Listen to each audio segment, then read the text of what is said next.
been of any team I've ever coached, any level, any year, any situation, because of the situation, because of injury to Mac and then sickness to a couple other people and a quick turnaround and all the things that have been going wrong. To then be able to refocus and regroup and hang in there throughout the game and find a way to win it. Really, really proud. If you can't love this team, you're not paying much attention because they are very, very lovable. They just pour their guts out. It's easy to see why they like playing with each other. And they're just an absolute blast to coach. And I caught myself watching a lot of times tonight. They're just fun to watch. Just talk about the moment for Amber. I mean, to hit a game winner in a game that I'm going to say you really, really, really needed to win. Maybe, yeah. The last shot always magnifies. It doesn't happen if Riley doesn't jump in there and get it, and she'll be the first one to tell you that. But I will tell you there was a little bit of a Hoosiers moment. We're going to probably, I think, use her as a decoy, and she kind of said, I'll make it. It was totally out of Hoosiers. And she said, I missed that last one when I got through. I got off balance. And for it to go in and then for us to get a stop, happy for her because she had to play a position that she hadn't played since 8th or 9th grade. On a 2-day notice against a team that brings more pressure than most anybody that we've played. We knew that once, Bob Starkey's as good a defensive coach as they make. And once he saw that lineup, you could tell they were going to start trapping ball screens and having a lot of pressure. And I thought Amber played 40 minutes about as well as you could have ever asked anybody to do so under those circumstances. And I'm happy that she got that shot to go because I don't think we could have won in overtime. We were so spent, and we were, so where we were at. I think that shot going in gave us the energy to get the stop on the other end. I'll just follow up with, you said sickness, whatever. Can you comment at all on Jersey? And we hope to have him back by Sunday. There is okay. Saying there's a chance. Okay. Saying there's a chance. Coach, what can you say about Emory and some of those other reserves who hadn't played quite as many minutes tonight as they had in the last few weeks? That what they did is next to impossible. It's past incredibly hard to go from playing in moments when we needed them to the whole game. We needed them the whole game. Alana too.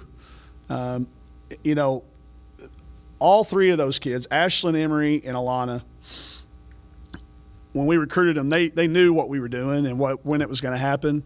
So for them to be thrust in as early as they have, to be able to perform, they've stayed positive. They understand what their roles have been. But then to be brought in and said, hey, your role's getting ready to change again on February the whatever day it is, that's almost impossible to do. But I think because we have so much youth, they all kind of stick together. Mac's been awesome since she's been out. And, Sailor and Merriam, even though in the preparations, the way they keep staying positive, Sailor did an unbelievable job simulating AC for them. And Merriam, those two guys, and just every single person on our team's role changed in the blink of an eye, when we found out about Sam and then when we found out about Jersey late. Everybody's role changed. I also make sure we mention I think the masterful job Todd did calling plays down the stretch, getting the ball to Amber in spots where made some really big adjustments at halftime. I thought our shot quality was really, really good. And to stick in there, we had a couple of missed layups that, you can get frustrated with and you can get your head down, but I kept going back to it, and I thought we managed the game. It took everybody. It took coaches, every player that we got. I was going to ask you, what clicked in that fourth quarter? It just seemed like a game that was just kind of the air was out of the team and something clicked. Was it a timeout or did just the team come together and finally start playing like they wanted to win the game? Yes, they did. I'm going to tell you a big key. When they started holding the ball, we got to rest. I thought that was huge. And then we started feeding on that. We said, hey, they're giving us a chance to get in this. Use it. We just need 2 stops. We need 3 stops. I said 68 will win the game if we can keep them from getting to 68, and that was the number. But I thought that was huge. It allowed us to rest just a little bit. We didn't have to sub down the stretch. We're able to keep Emery in there, who I thought really plugged up the basket, the drives, created the jump ball and then Riley just doing Riley Langerman things, going in there, getting an offensive rebound on a missed free throw that keeps that thing alive. And I think she tied it up too. Y'all would have to check me, but I think is that right, Paul? I think those are just winning plays. So to the Amber shot, and I asked her, you're having this special night for her. So what would it mean to you, her having that moment in this arena in her senior year? Well, hopefully this will be momentum to get some more tickets sold. Mario told me we had 1,100 unique ticket buys in one day. So hopefully that just keeps building, because she deserves it. All of our kids deserve it.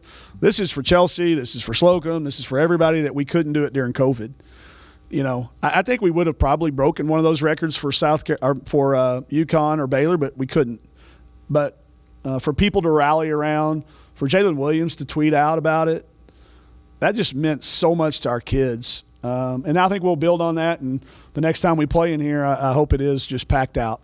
In our pregame chalk talk, there's a family that they came up with a great idea. There's 2 of them, and they're going to bring 21 people with them. She said there's a little girl and her dad said they're going to go out and find 21 people to bring with them. And if everybody 20, if you're 2 and you bring 20, that's 23 for 23. This place will be sold out. So listen, Amber's. We can go on and on. We'll wait till the end to give her all the accolades that she deserves, but that's a performance for the ages right there. Prevent you from having to get on a Zoom tomorrow. Quick turnaround from Mizzou on Sunday. Just talk about that. And obviously, you got a bunch of players who are playing a lot of minutes that they're. Yeah, and tomorrow will be nothing physical whatsoever. There's not anybody that didn't play and exert themselves. Oberg was sick too. She dressed out to give us enough. And we could have COVID out of that game. There's no question. We could have said we had injuries and we had enough sickness. Y'all saw Sasha run off during a live ball. We probably could have, but that's not who this team is. And we weren't going to be one of those teams that even was speculated about that could have played the game. We were playing no matter what. So they will definitely get the day off tomorrow, and we're hopeful of getting 2 more back on Saturday, so we'll use that practice time on Saturday.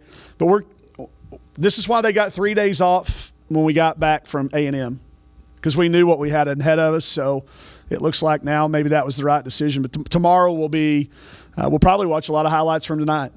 And it won't be, Missouri, we've played them already. We'll see what they did differently tonight. They played at Tennessee, so they'll have to travel back. We'll probably be on equal footing when it comes to that. But tomorrow will be enjoyable.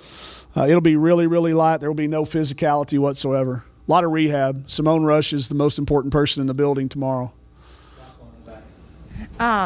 This is Kelsey with 4029. I just had a quick question for you, just in regards to, like the refs, and I know you got a technical and the other coach got a technical, and a lot of stuff was heated. And do you think that made any difference, tonight in the way the girls played? Because they probably saw you and was like, oh my goodness, we got to do this for the coach. We got to win.